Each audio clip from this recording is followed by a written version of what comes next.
For the first time, we're going to announce today that we're officially in Walmart, the largest retailer in the world.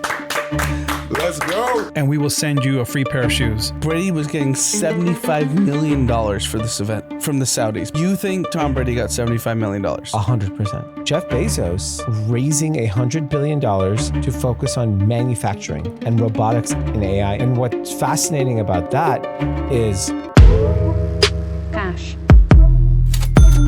Ladies and gentlemen, group chat. all right, Cathy's, before we kick off our big Sunday night episode, we have some special guests in here. We have a long-time listener, not first-time visitor, Steve Pitino here from Alice Gray. Welcome, Steve. What's up, Cathy's? And we have Adam Rodriguez here. You might know him from a lot of television shows and movies, and now Angelino. So we had some good conversations about living in LA, but you know, we wanted to get everyone together today because we have some big news. And, you know, if you've been listening to this podcast for the last, 5-10 years, you know that Steve's been on a journey building a brand. Today, we're talking about history in footwear. History in footwear. Let's go. And it's pretty exciting because you guys have all been supporting the brand since it started from Kickstarter, even folks that even bought the shoes prior to its, original kind of version of the business. And it was exciting to see. And, obviously I'm heavily vested in your success as well. And so I've always believed in Steve. Steve and I have known each other, I don't know, over 20 years at this point. Definitely. And, I would say people talk about like being a designer, being in shoes, being in, all of these things. I would say and I'm going to just say this, like, I know I got roasted for shitting on Nike the other day on the internet. And I was like, what does this guy know anything about shoes? Well, guess what? I've sold hundreds of millions of dollars of shoes. I actually probably one of the best in the fucking world when it comes to shoes. And what's interesting is that like I've met all of these people. We work with all of the big footwear brands, and the level of expertise you have in shoes, I have not seen. Like, it is unbelievable. And part of it is, people have listened for a while. You lived in China. Yeah. Over a factory for 5 years. That is impressive, man. That is really impressive. We had a meeting not that long ago, a marketing meeting, and Steve got introduced to a couple of guys that I know that are in that space. One of them is Chinese, and and I was saying, Steve speaks Chinese, and the guy, he was like, he didn't say this, but I know in his mind, he was like, let's see. Yeah. And Steve went in and they started communicating in Chinese. And the guy was like, oh, he's official. Okay. But it is an impressive thing. Somebody that's willing to move halfway across the globe, and go put the kind of time and effort in to go be there because he knows what an important component of the business that how valuable that's going to be. Like, that's commitment. It's so true. Yeah, it's impressive. It's so true because someone recently said on a podcast, I think it was Chamath from All In, he was saying that if you want to be in the entertainment industry, you move to LA. Yeah. If you want to be in finance, you move to New York. If you want to be in tech, you got to move to Silicon Valley. Yeah. If you want to be in manufacturing, you better move to fucking China. At least for a little while. Yeah. So true. It is really and by true, the way, man. that's where I learned everything, just traveling there. And I'd be like, oh, this is how it works? Because when we're sitting here, it's the same thing. I'm sure when you pierce the veil of any industry, you're like, oh man, I think I could figure this out. Yes. And I think that to me is like one of the most impressive things in your career, that you actually went there and you learned how to make shoes. Yeah. I think, you look at the Elon stories, right? Like sleeping in the factory floor. That's what I did. Yeah. And let me tell you, Elon was sleeping in El Segundo. You were sleeping in Guangzhou. A little bit different. I'm saying, a little bit different. I mean, by the way, I've been to Guangzhou 15 years ago, and I've been to Guangzhou recently. Is one of my favorite cities I've ever been to. Yeah. 15 years ago, Guangzhou was a shithole. Yeah, it was terrible. And I think what I learned was not only how to make shoes at that level, but also what not to do. Mm-hmm. And how do you incorporate a completely new way of manufacturing? And I think for us and for the Cathy's, I think why this is so huge is that we're launching for the first time, we're going to announce today that we're officially in Walmart, the largest retailer in the world. Let's go. Yeah. Thank you to all the Catties. You guys have been here since like the first Kickstarter to now largest retailer in the world. And thanks to Dee for all your support there as well. And now I think what we're doing, and the reason why this is more than just like a footwear launch, this is the future of manufacturing. I'm now able to now create and offer not only Catties, but the majority of all Americans, which Walmart services 95% of all Americans within 2 hours. Which is crazy. It's crazy. By the way, buying the shoes, the Incredible shipping experience. is unbelievably fast. Because, I just assume Amazon's the only one that does that shit. And then, so I ordered a Walmart and I was like, oh shit, it's already here. Okay. Next day for free. Yeah. Yeah. So if you think about it, for us that we're onboarding hospitals, restaurants that need to have certified footwear to start work, you can now onboard easier. And so the reason why, to backtrack, why this is so historic is that for the first time, we have algae-based footwear that is comfortable at a lower price with more comfort, 100% made in America. And we're the only company in the world to do that at scale. Which is crazy. And did you mention comfort? Comfort. Yeah, it is the most you just said comfortable Disneyland. shoe. Yeah, I gave it the Disneyland test. Took the family to Disneyland a couple of weeks ago. I called Steve like right away. I was like, well, 14 hours on my feet at Disneyland and I have plantar fasciitis. And I was like, if I wasn't sold already, which I was, but I'm like, this is like, I need to do a testimonial, man. Like I'm ready to open up a church. And I told him we should talk to Bobby from that was now like the head creative director at Disney. Yeah. Right. Like that is the test, right? Yeah. If you're, everyone is conscious of what am I going to wear when I'm going to go to the parks, right? If I'm going to go Disney with my family, like it better be the most comfortable shoe I own. Yeah. And you did it. Yeah. And then the most important thing is you didn't feel any pain the next day. No, not at all. And so that's the change of life. Like that's the difference between you've worked 12, 14 hours. Some even nurses are on their feet 18 hours. And when we interview them, they said the next day they're not in pain. Yeah. And so you're giving them their life back. You're giving them the ability.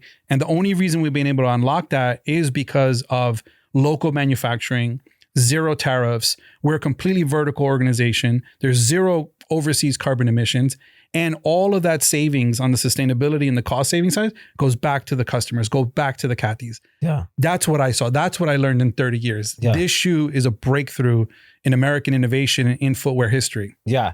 And I think the people don't appreciate it. I think when you get the product, you'll appreciate it. But even just, if you just look at the last 15 months, the chaos tariffs had caused in American consumer, the things that went up in price, the things, how they were affected by supply chain, and even what's happening now with the war, there's so many natural materials that we rely on from that region in the Middle East that has caused disruption globally on manufacturing. And something that I always said it's better to be lucky than smart. And my belief is that all of the years of all that work got you into the point to be extremely lucky right now. And, you don't realize how long it takes to get lucky. Yeah. Because people always... Preparation meets opportunity. Yeah. The opportunity is here. Yeah. The preparation has been done. Yeah. China, DC, Android, everything it took to get to this moment's been done, and you were building the right thing, and the right moment happened now. And, hopefully it's going to prove itself to be everything it should. But yeah. And it's incredible because for me, it's seeing the stories of the customers so happy, and like the Catties writing to us, like they write back to us and they're like, hey Steve, I bought this shoe for my wife, for my mother. I'm a server, I'm a doctor, I'm a nurse. Yeah. And those are real stories. Yeah. And so when you actually are affecting people, for us, the frontline represents 112 million Americans. It is the largest workforce in the country. So in terms of a customer base, and then also on the side of the business side, it's the largest TAM in the country. The fact that that is such a underserved, underrepresented population that they don't have proper footwear, Yeah. that's disastrous, right? Yeah. Like the fact that they go home and they're hurting and they're in pain. Yeah, you said you're giving them their life back, and it's true. It's one thing, right? You put on a shoe, you go to Disney, whatever. During the day, you almost don't think about how uncomfortable you actually might be. Yes. It's not until after the fact when you're like, oh wait, my back isn't hurting. Yeah. My feet don't hurt. My hips don't hurt. My knees don't hurt because of how comfortable and supportive the shoe was. I think you are giving people back the part of their life that they lose out on when they clock out of work. Well, I think so many people and just globally have this issue where like you have a little pain, you're short of breath, your knee hurts, you just kind of ignore it and you just kind of function. And I've been that person my whole life. Last year, I think I shared this, maybe it was almost 18 months ago. My wife was like adamant about me going to an allergist. And I have bad allergies. I never went to an allergist my whole life. I go to the allergist at the end of this. My allergist is like Larry David. It's the funniest guy. So he goes, what am I allergic to? Everything. Yeah, literally he goes, he says that. And then he goes, are you an unbothered guy? I go, what do you mean? He's like, when you walked in here, I said, how are you doing? And you said, you're doing great. And the reality is you're not doing great. He's like, you have 50% lung capacity. You're allergic to everything. Your breathing is horrible. I don't even know how you function daily. Wow. How do you respond to that? Like, help me. I laughed. Yeah. You know what I could do if we get this going the right way? Yeah. Well, I mean, it's an inappropriate story, but I'll share it because why not? I go to him and like, but I run, I do this, I do that, I travel. Yeah. He's like, Anne Frank lived in an attic for 2 years and didn't say a word. People's bodies adjust. Yeah. I was like, okay. Yeah. Yeah, no, it's true. You just get used to it. You get used to the confinement that you get used to. Yeah. But I think that's the entrepreneur in Dee. Like Dee's been through everything. Like Dee's probably one of the most successful entrepreneurs in all of LA. And so I think something about that is the entrepreneur. It's just so innate in you. Yeah. You just go. Yeah. You go through brick walls. Resilience. But I think the average person is like that because the average person is taking care of their family. Yeah. They're taking care of their kids. They're taking care of their parents. And they're just like, they don't have the moment. It's always like rich people, which we're all around all the time, where they're just like, oh, I'm doing something for myself. Like no one working class is doing shit for themselves. You got a point. You really, you really have a point, right? Because it's not until something completely breaks down and they have no choice but to address it. Yeah. Do they do something about it? Yeah. I'm guilty of that myself. Like, I mean, I had plantar fasciitis for like 4 years until I finally went to a podiatrist. Yeah. It's like, what did I wait 4 years for? The guy made me a pair of orthotics and it took like 6 months, but after 6 months of wearing them, it subsided to a degree that I could actually like play with my kids when I got home from work or, wake up in the morning and get to the toilet without crawling. Yeah. It's crazy. It's crazy. But you just push through and you push through and doesn't mean it's a great quality to have, but doesn't mean it's the best way to live life. No, right? It's and I think footwear is one of those things. Even part of the reasons why like I'm like just interested in footwear is like I wore all these brands growing up, Nike, whatever, played sports in them. And then before anyone thought it was a good looking shoe or cared about it, I started running in Hoka and everyone made fun of me. Yeah. And I was like, no, this is it.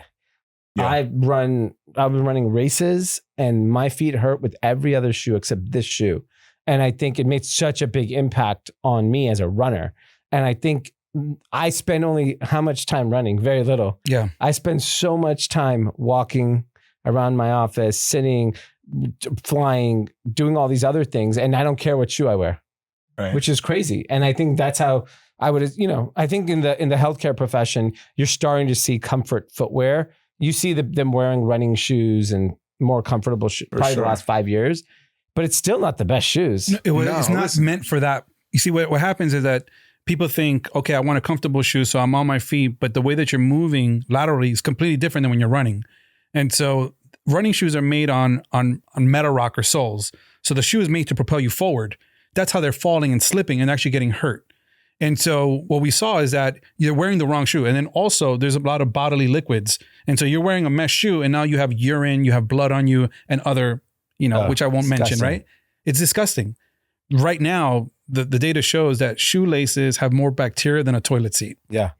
And so they're not wearing the proper footwear. And if you're there for 14, 18 hours on your feet all day, they're also not quantifying. And no one's really told them saying, hey, look, you're actually an athlete. You're actually doing more than a 5K a day every day on your feet, but you don't have the proper footwear. And so they've had to, You're not going to go play football without a helmet. You're not going to go play tennis without a rack. Like, well, you have to have the right thing for what you need it for every day. And kind of pays to take a few minutes to sit and go, wow, I'm on my feet all day. I guess I really should have the right shoe on my foot. Yeah, and it's professional comfort. And I think the difference is the shoe that we have has a arch support built in. It has an insole that's created so that you now have the comfort that you need, but you also have the arch support for plantar fasciitis. And now you have the full support system. The great thing that we've unlocked is that now you can get that at $60. Yeah. And that's never been able to exist. Yeah. So you've had to then buy a shoe for the next comparable shoe to us is $120 shoe. Yeah. And then if you needed to buy insoles or orthotics inside, you're now spending $180 to $200. For sure. No, I've been wearing Hokas the last 2 years. You were talking about Hokas when I got my plantar fasciitis treated and I got the orthotics to put in for the arch support. The doctor recommended Hokas. Yeah. And they were really helpful. I enjoyed wearing them.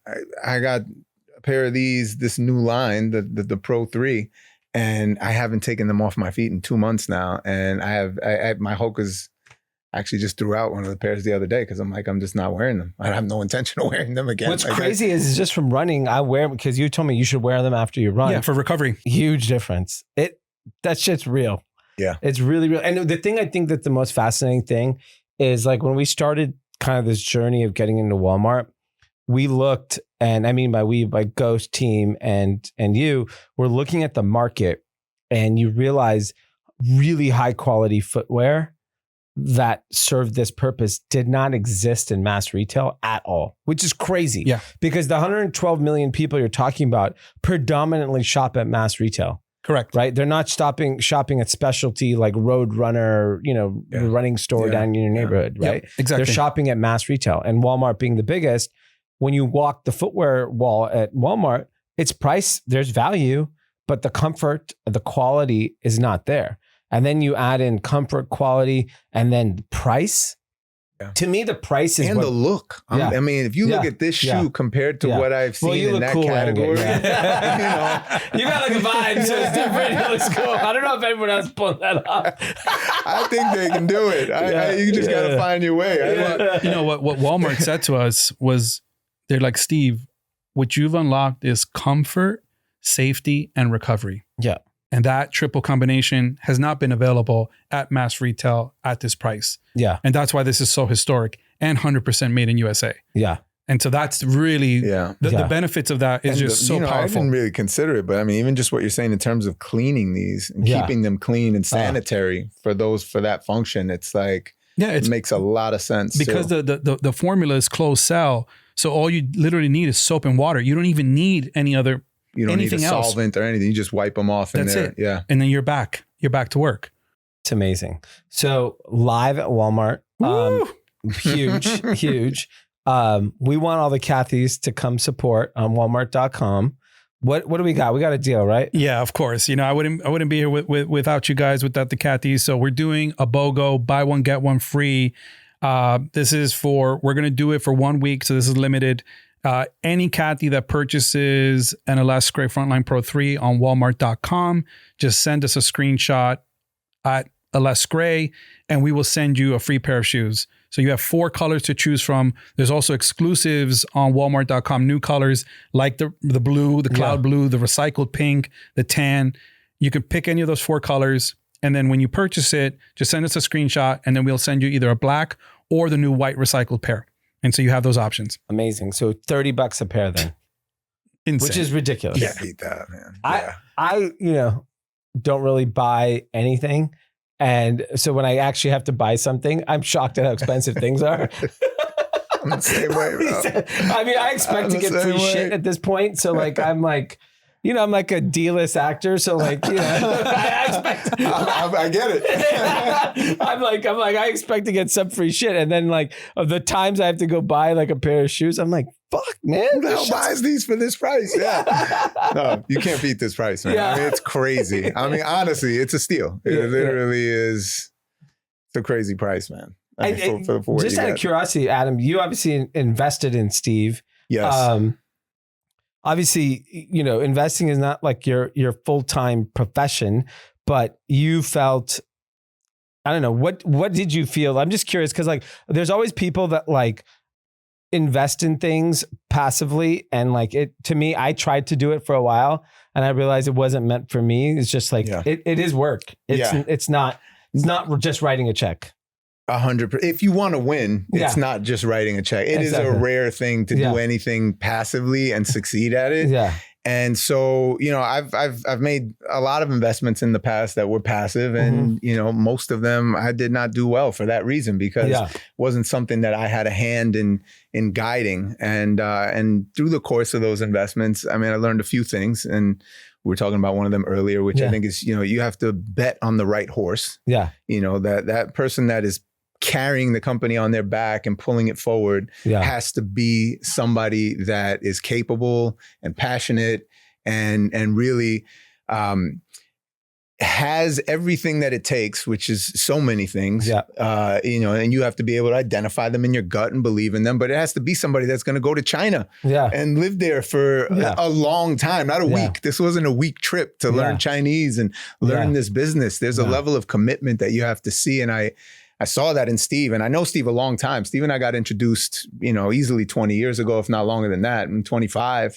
years, you know, from some friends from back in New York, and always remembered Steve.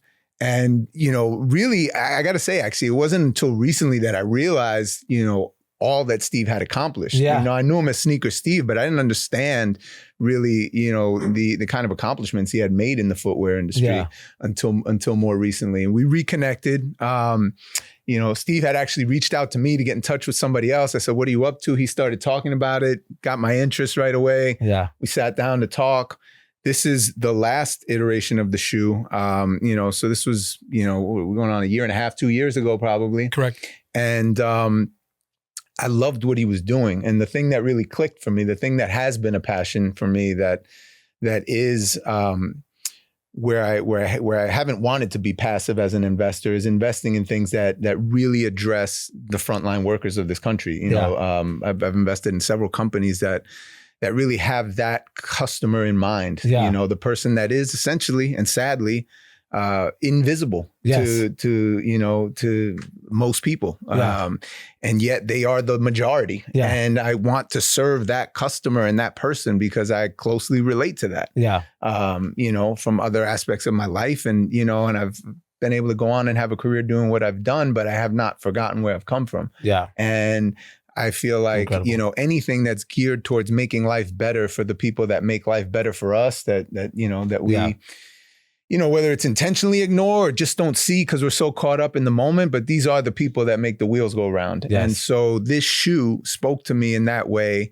I felt like Steve was someone that had a passion for that, and not just had the passion, but had the wherewithal and the knowledge to be able to execute on that.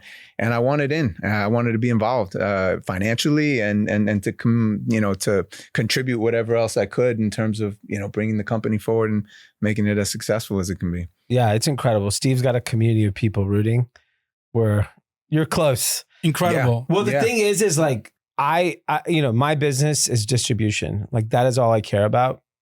I think distribution is a moat. That's like my actual belief. Similar like in entertainment with Netflix, that's their moat, their distribution. And I believe that being in Walmart, it's a moat because you are with the largest retailer in the world, and they're the largest seller of footwear in the world. They're the largest seller of everything in the world. Yeah, I was just going to say, name it. Fortune 1. Yes. Yeah. No, that's it. Top of the heap, man. I mean, you can't reach more people. You can't reach any more people. So you have to be oxygen. Yes, you know? Exactly. You're embedded into like the retail fabric of America. And now it's just, you know, we've said this, you know, being transparent, it's just marketing. The product's there. You're in the best retailer. The product's phenomenal. The price is there. Everything is there. Now we just need to sell more shoes. That's it. Yeah. So Kathy's, yeah. if you know someone, a family, mother, father, baby daddy, baby mama, whatever you need everyone. I mean, listen, at that price point, right? It is such a great gift Yes. to even get for people. It's an because incredible gift. It's the kind of gift that, like, you know, we're all really well off. We you know, I don't think anyone in this room is worried about where their next meal's coming from. Yeah. But so to say it, sure, you got everything you need. Yeah. The best gifts are those things that actually improve your life. I mean, it could be somebody that got me like a $3 pen that I hadn't written with before. And now I'm like, I love this pen. This pen is amazing. I love the way this pen writes. People send me socks. I'm like, yeah. Just the simplest things, right? And if I got somebody handed me a pair of these shoes, because look, I might not go out and buy them for myself. You know, I might be like, I don't know what I'm going to wear them with or how I'm going to use them. You know, if I got these, I would be calling that person all the time. Like, you don't know what these shoes changed my life, because they did. These shoes have changed my life. And I'm not, you know, I mean, I am on my feet for work. I can't wait to get back to work and wear them on set, because I'm on my feet 14 hours a day. And most of the time, now you're going to look, when you watch TV or a movie, you rarely do you see people's feet. You rarely see. You might see them in a wide shot. And then as soon as you're into coverage, like nobody knows what you have on your feet. I am going to be having these shoes on my feet. They don't leave my feet. So good. They look really good on you too. It's like so good. Yeah. Oh, wow. Thank you. Thank you very much. Yeah, no, seriously, it's a phenomenal gift. Yeah. And that price point's not going to break anybody's bank, and you're going to change somebody's life. And it feels good to give a gift that somebody really appreciates. No one's going to not like it. Yeah. And change their life. Yeah. Amazing. Well, congratulations, Steve. Thank you. Thank you to all the Kathys for all the support. Yeah. Thank you, Adam, for coming. Oh, my pleasure. What's up, Kathys? This is my first introduction to you all, and it's been a pleasure. Yeah, dude, this is amazing. We're and you got to keep checking in on the journey. That's the key piece. We want to see the updates. Yes. Woo, let's go. All right. Let's get into some news now. Pretty interesting thing happened over the weekend. With all of the war conversation, a lot of the events got canceled. F1 has been canceled. Fanatics Flag Football League got canceled, and Fanatics rescheduled it for Los Angeles. Yeah. And you went, I went, and I have to say, as someone that attended, I know people had like views of it who didn't attend or didn't get to watch it. Flag football is amazing. I thought it was amazing, and I think it was phenomenal that they only had 2 weeks to promote it for LA, because it's supposed to be in Saudi. Yeah. And obviously the war happened and they had to relocate. Yeah. They had 2 weeks to promote it. Yeah. And I can tell you, and I'm sure, like, when you went, it was all the people we know went. Yeah. They didn't have the time to promote it for like enough tickets to sell. Yeah. Yeah. Yeah. It was light on a crowd. It was probably like 50% capacity. So I think from that perspective, I would say not so great. But I think more importantly, like I was, cause my kids play flag football. So I'm watching flag football every weekend. Yep. It's entertaining. It's fun. What was the most entertaining part about this is Team USA flag football team whooped both NFL teams. So do you think it's a different game? Yeah. Or do you think it's effort, right? No, I actually think it's a way different game. I think the tactics are different. I think the plays are different. And I think it's just a different game. And that's why the guy was talking shit. He said, I bet you and Logan Paul better than Patrick Mahomes, he said. And everyone would like clowned him. But then watching the game, it's just different. The rules are different. The way that people approach it are different. You're not tackling people. So it is a different strategy. If you're going to get mowed down, you're not going down the middle. Right. And so it is just a different game. And I think NFL players don't need to adjust to that. Like, okay, if Rajon Rondo, which I think is like a top flag football quarterback right now, if he wanted to, he's like the NBA player? Yeah. Is he? Yeah. I didn't know that. He's like big in the flag football circuit. But so he's like, very talented. Yeah. So he's learning the new flag football era. Okay. And so like, if he goes and does it, that's different. Like he's going to figure it out and, hopefully adjust. And these guys are super athletic. And I don't know, it was really fun and entertaining. And obviously it was Fanatics. So it's like they had Travis Scott at halftime, DJing in the booth. Yeah. The celebrities were off the charts. Honestly, like people are going to hate it, but Logan Paul sold the show. Logan, all of them did. No, but Logan Paul's like kind of interaction with Brady, it was obviously fake WWE style. Yeah. And then he tweeted it.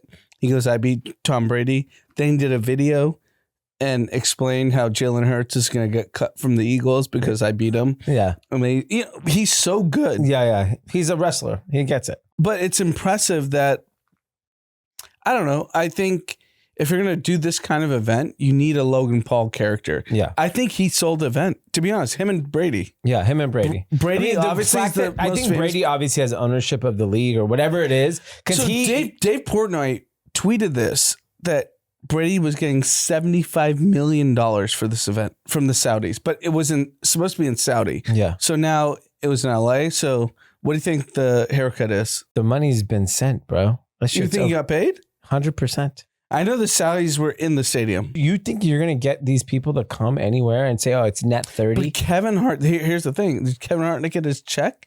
Because he left after the first game. Maybe his arrangement might have been different than everyone else's. Kevin Hart didn't play. Kevin Hart's not the... No, but his point was to be the funny guy. No, but... Then they gave it to Drewski, and Kevin Hart didn't do it. But that's different. This is Tom Brady's league.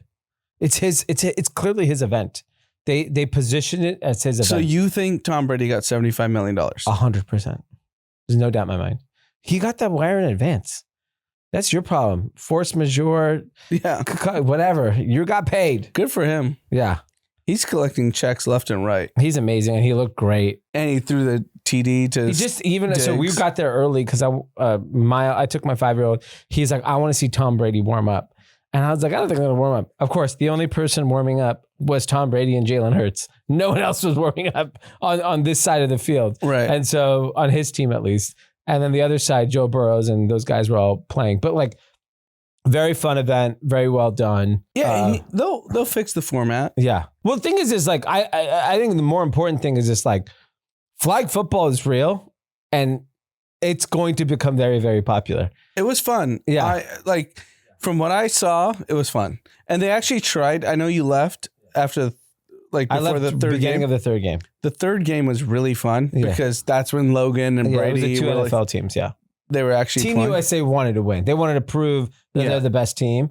But yeah, we left right at the beginning of that and got home. We watched the highlights on our phones and it was fun, but great experience. And where do you think Ruben takes this? I think, look, if you look at Fanatics' empire, they have the apparel is the crown jewel. They have the licenses for every league. They basically control licensing, sports licensing. If you buy any team jersey, anything, T-shirt, hat, and it's a huge business, massive business, and it's only getting bigger. Second, the trading card business. I mean, like this guy hit it out of the park with trading cards. I don't think if you're not in it, I don't think you realized how fucking big trading cards has gotten. Sure. It's absolutely bananas. The prices, the volume, and he has tops. He has everything. He has all the brands. So he's completely out of the park. Live events is his next frontier. So Fanatics Fest has been a home run. The 2-3 times he's done it already. That's going to expand. That's going to expand globally. Why not do events, sporting events? Fuck it. That's where sports all starts from. It's from events. So why can't he just build the next? Well, if flag football is his entry point, do boxing, do tennis, do everything. Oh, you think it's going against Dana White then? Yeah, why not? I mean, I'm not saying he's going to do UFC. I'm saying no. Dana White's going full boxing. Whatever. Forget boxing. I don't care about boxing. I'm talking about live events. He'll find the niche where there's a week. Like tennis is dead. It's a dead sport. Go into tennis. Go to Alcaraz and Center and do that. No, go get it. Make it more fun. Make it more interesting. It's not working, the current tennis format. I agree. So you need to, so like flag football is easy because no one's done it. It's about to be an Olympic sport. Millions of kids play flag football. So it's going to work. Like there's going to be an audience the same way when people started women's basketball league. Everyone's like, I was going to watch this. 20 years later, it's huge.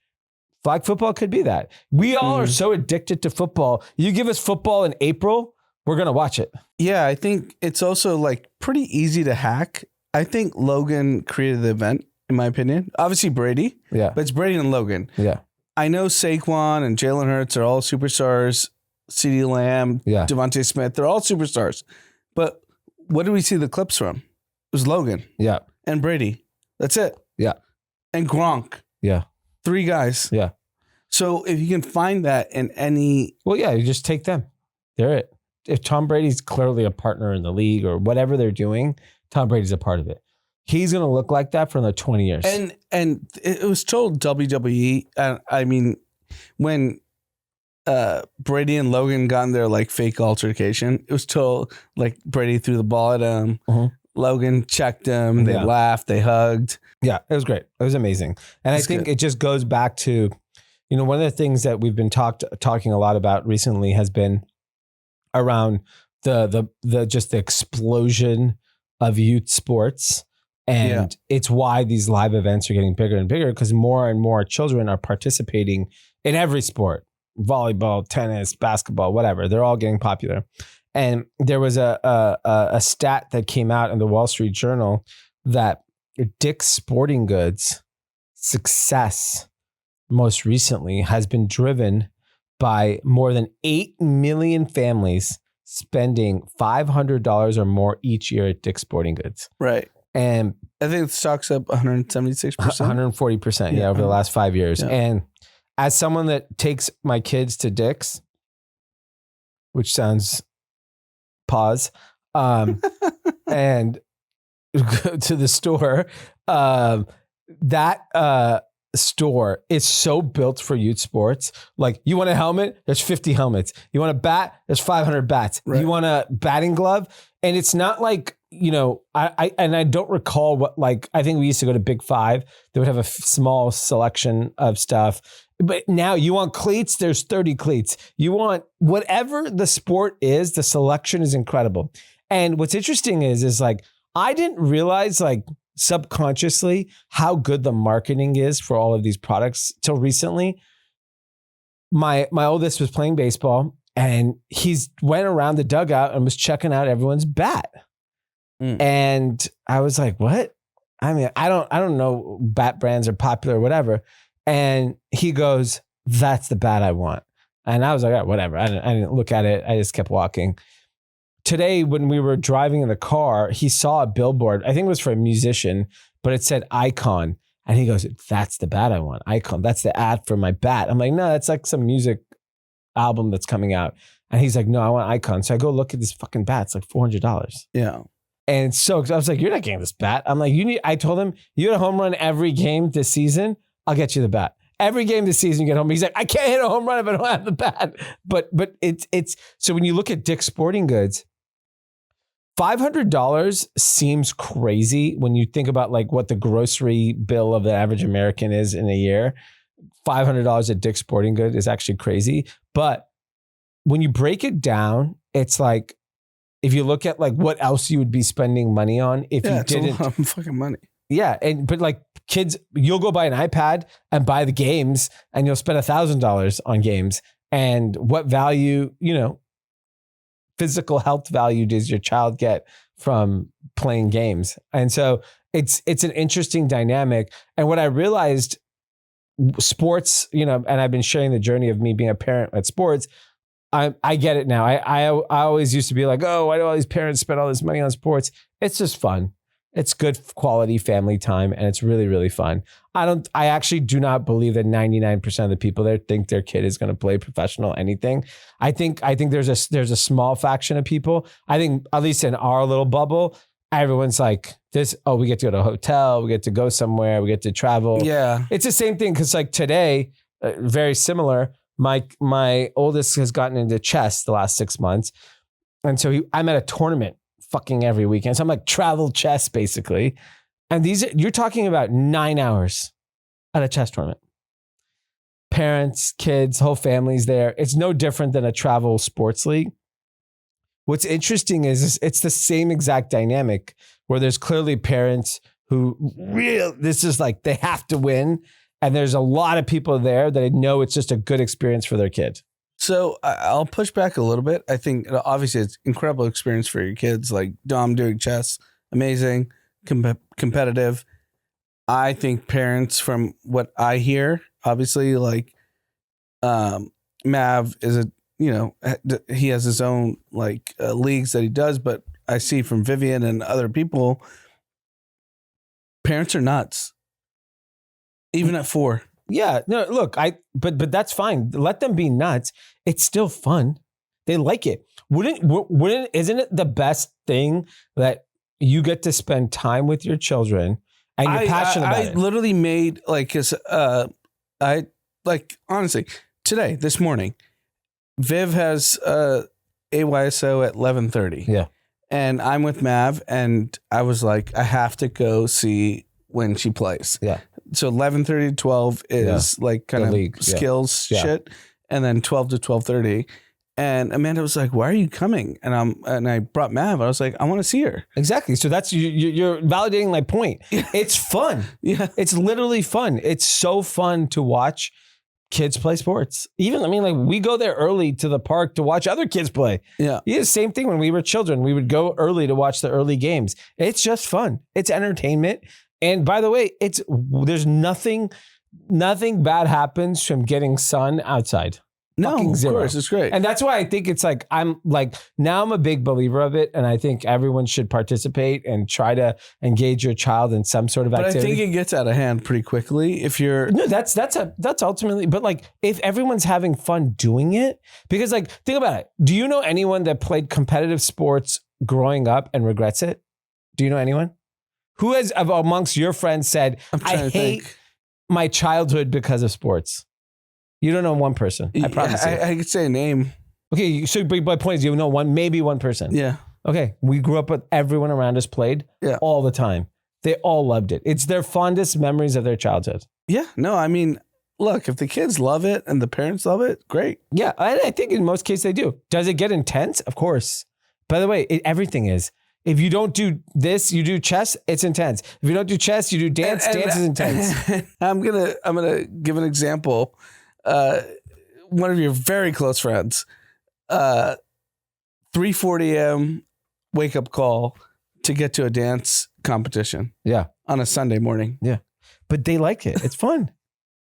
They want it. They like it. They enjoy it. And they listen to the pod. Yeah. But my point is that like, they're not doing it for any other reason and they don't need to do it. I know, but 3:40 a.m. I'm telling you, just wait till Vivian gets older. You will have a different perspective. You're going to wake up at 2:40 in the morning.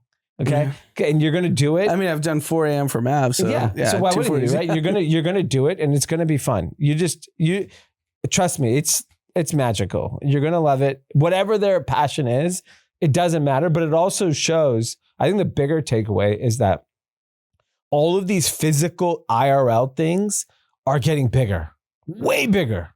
You should have seen me fucking people at this chess thing. Every sporting thing is packed. Everything's packed. Why? Because parents are like freaking out over iPads, AI, everything. They're like, but I think you said this on the last pod, and I think you're right.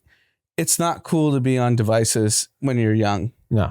It's like, what are you doing? Yeah. Why are you on the phone? Well, think about it. Anything your parents do is lame. Yeah.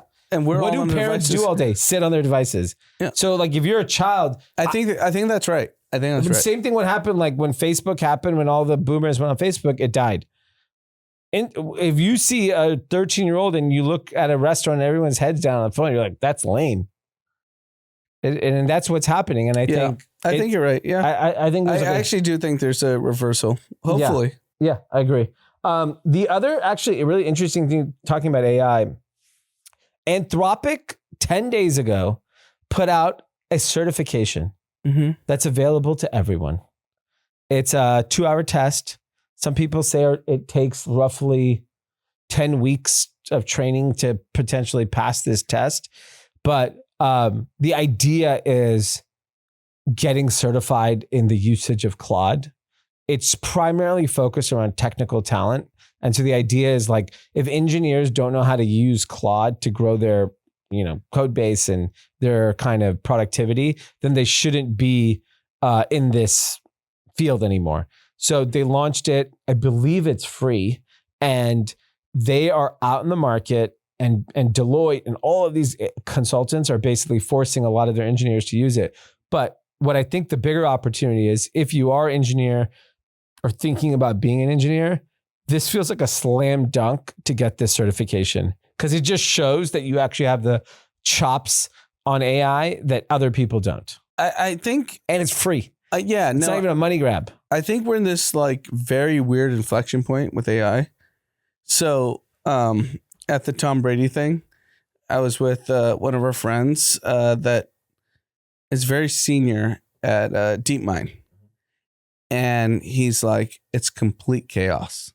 He goes, no one knows how to kind of integrate everything into actual real use cases. Yeah.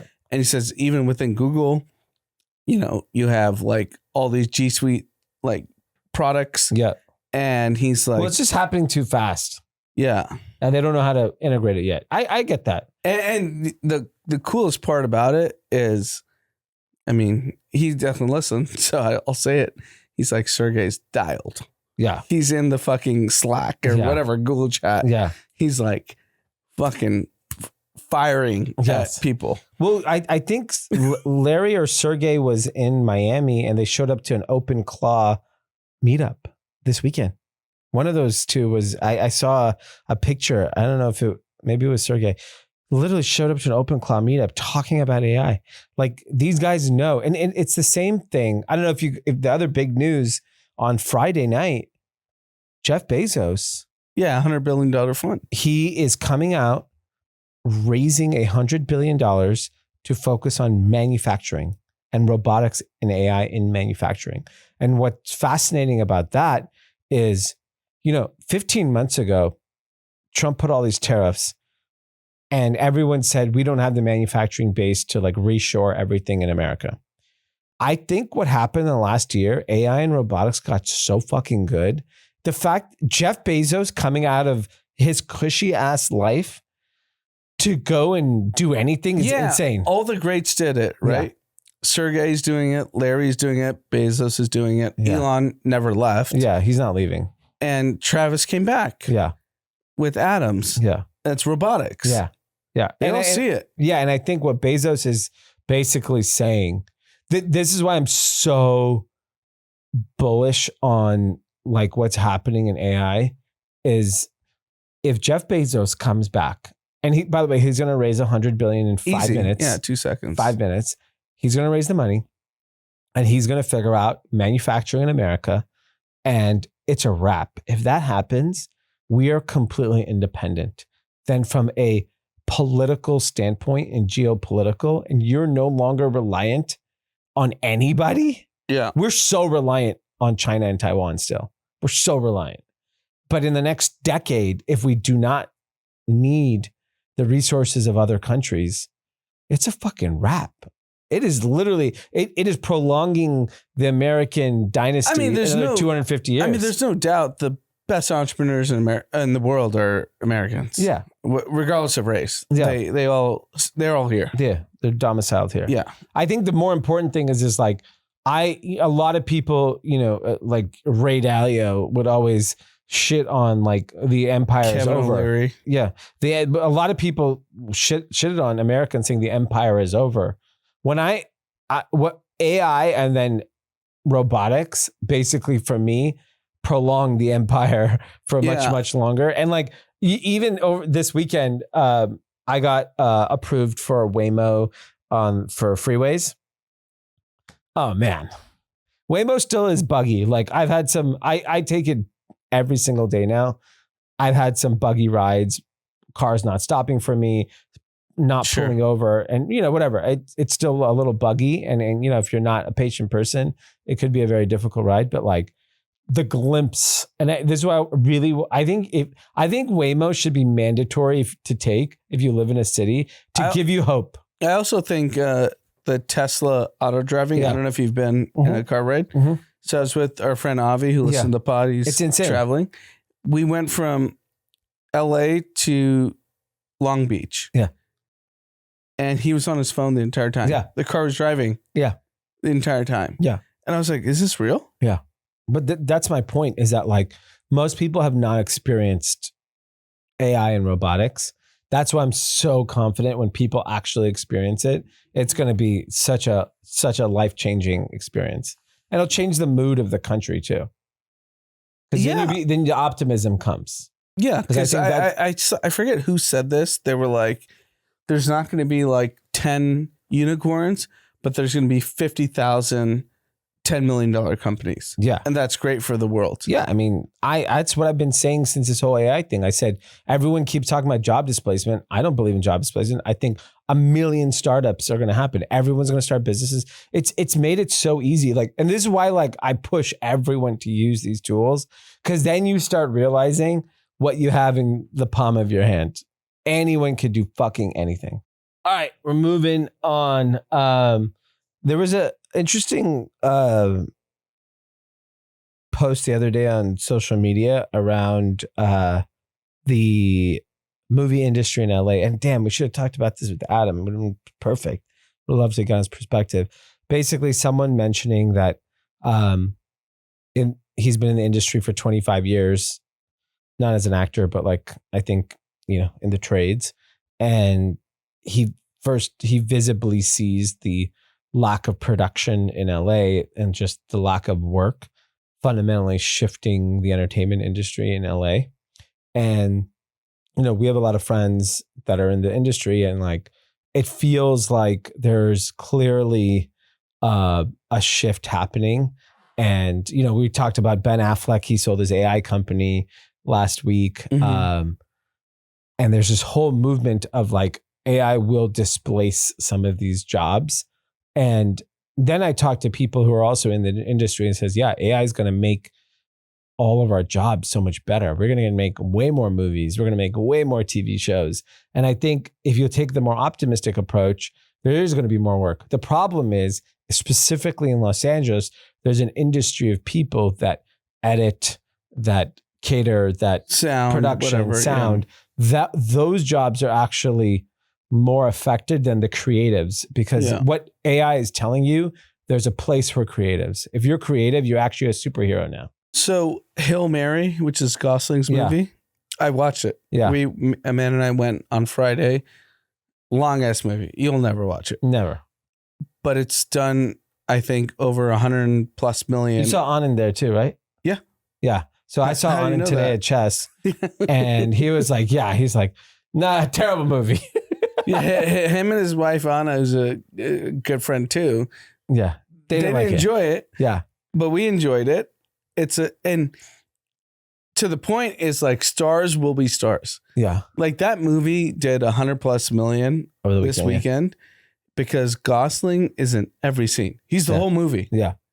It's Gosling, and then there's like digital shit. Yeah. And It's what the issue is. it's a flight to talent. Yeah. That's what I think's happening. Okay. So I agree with you. So then here's a challenge. Because everyone wants to watch Gosling. Yeah. But Ryan Gosling came up making shitty movies. Yeah. And then became a star. Became a star, yeah. The problem is How do you become you shitty don't- movie to a star? Yeah. like, right now of young Hollywood, there's one guy, Chalamet. Yeah. And he already might be on the I know, but I'm saying like, where is the pipeline of young talent actors and actresses where like you can find the next Scarlett Johansson or the next Margot Robbie. Yeah, whatever. Like where are they going to come from? I don't know. If there's no industry, Well, it would be live streaming. Like, is Drewski going to be the guy? I think it's a different talent. I think Drewski is a very big entertainer and he's going to make a lot of money, but being an actor is just different. Like it's same way I would say is I don't think Ryan Gosling would be a good live streamer, No. but I don't think Drewski's going to be a good actor. Like he's not winning Oscars, let me tell you. No, he won't. And I don't even think he could be Kevin Hart. He could. He's probably close. He's the closest. It's a very different skill set. They're pretty good together. Yeah, in live streaming. Kevin Hart is so fucking talented. You saw him at the game. Drewski was funny. Yeah, live. Movie star funny is you understand how filming a movie works. There's no one there. Yeah. Drewski is like, he feeds off of the energy in the room and whatever. You're filming a scene in a living room. Yeah, you're not gonna be Leo. Like I've seen TikTok clips of Leo of how he's like gets into character. Yeah, like that's a very special talent. But I think that's a challenge with entertainment. It's like you have this incredible opportunity where this gentleman is talking about how the industry is changing and it's so difficult to get work and it's going to change LA a lot because there's so many of these people. It's what built LA. They just need to adapt. I had it's totally off topic. I talked to a realtor today that was talking about LA real estate. Yeah. And I was talking about how I was like, just give me what's going on. Hollywood's down. Yeah. If you're in real estate, rates are high, down. Yeah. What's keeping everything afloat? He's like, Anduril and SpaceX. Yeah, of course. He's like, do you know how many executives from Anduril and SpaceX that have made a fortune that are buying in Brentwood, Palisades, Beverly Hills? When SpaceX goes public, I'm talking about LA real estate. It's like, it's absurd. Because it's not like, I knew it, but I wanted to hear it. yeah, it's insane. And everyone's an investor in SpaceX in LA specifically. And the employees. Yeah. That's I'm what he saying, was saying. sure, the employees, there's whatever, thousands of those. There's thousands of investors too Yeah. that put in 50 grand, 100 grand. This is the market cap predictivity, 2 trillion. 2 trillion. Think about it. Every IPO in tech was like 10 billion, 50 billion, 100 billion. This is 2 trillion. This is not even on the same planet. Yeah. No, but I thought that was a good indication for LA. Yeah, definitely. Let's move on to our final topic. One of the interesting things, the mood in the country has always been, the last year has been really challenging. And, a lot of people feel like things are worse off. Things are at the end of the empire type mentality. US life expectancy is up. And we had a life expectancy issue because of all the fentanyl, specifically in males, specifically in white males. And that fentanyl deaths are, I think, down like 26% last year. And it just showed like, if you actually put a little effort in, you could actually shut that down. Yeah. I think crime is across the country down everywhere. A lot of people will, are crediting closed border for that. I think there's just a general fear. So the likelihood of you committing crime is a little bit lower. But the fact that life expectancy is up, and, there's a lot of people have always said this. Every year that goes by on Earth is usually it's a better year. Right. In all facets, health, mental wellness, everything. It's just better and better, and prosperity.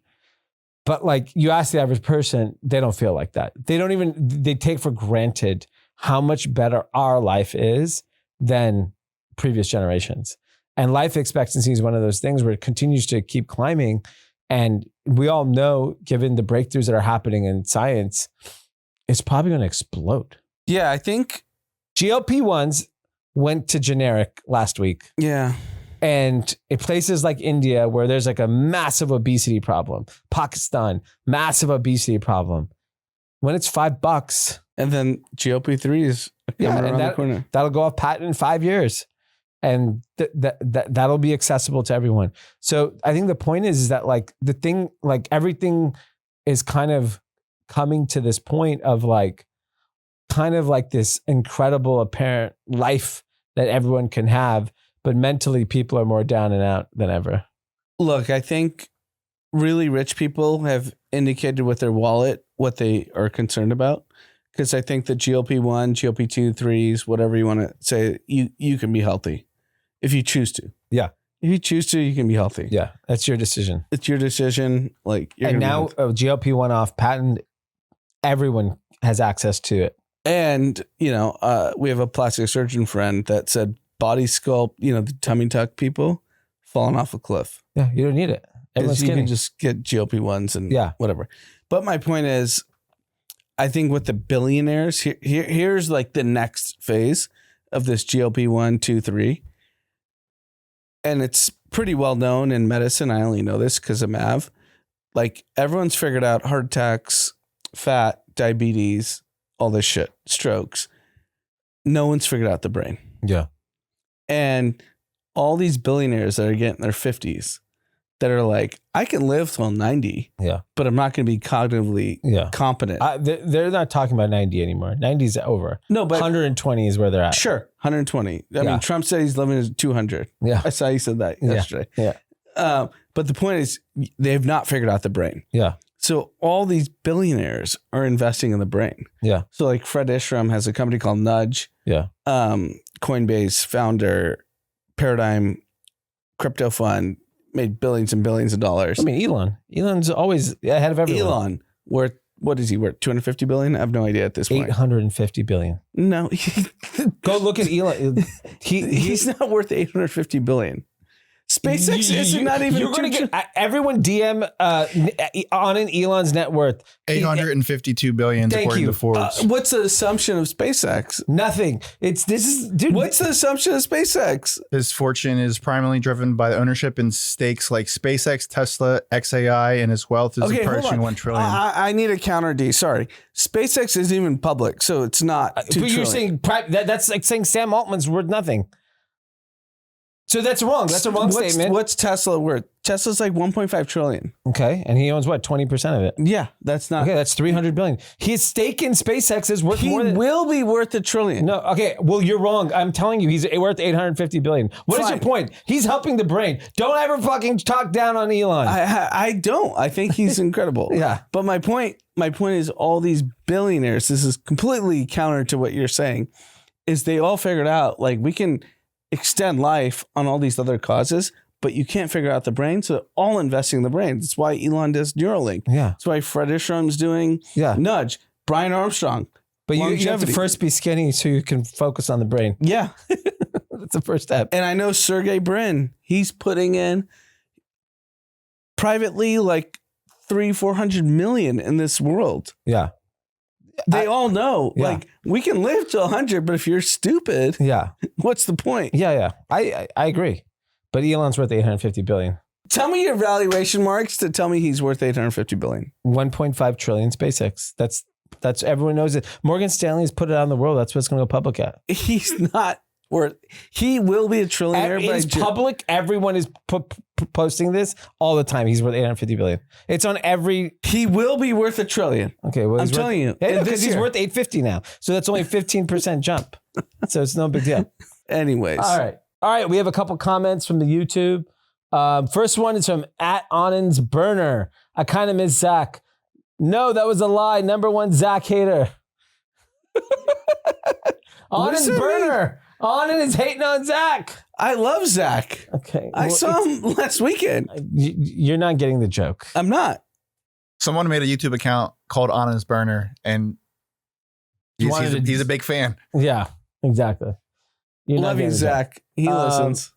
Well, Zach, we need you back on. You could talk about all the. You could talk about how much people think I hate you too. Yeah. At the Rugged Hamster, bro in LA driving a 300 car, dating younger women, and surprised they're testing his generosity. Jama needs to be on here to defend that. What's interesting is I ran into someone the other day, this week, and they were telling me that it's extremely common to pay for people in the dating world today. But what part? The DoorDash not attending the event? No, just give people money. Like, hey, I need money. Give me money. So it was kind of shocking that it was affirmed. So you think he's out of the loop? No, I think he's in the loop. He knows that that's happening. No, but he's not doing it. He didn't have to do it. It's just that it's common to ask. Got it. Last one from Daniel. Shout out to my wife, Summer. Happy 40th birthday. Also, keep up the good work, guys. Thank you. Happy birthday, Summer. 40 is a big one. We all went through that. Yeah. All had good ones. Well, yours was COVID, so it's... Yeah, I did nothing. What do you got this week? Are you here? Or no? I'm in town. Wednesday? I'm in town Wednesday. All right, Cathy's.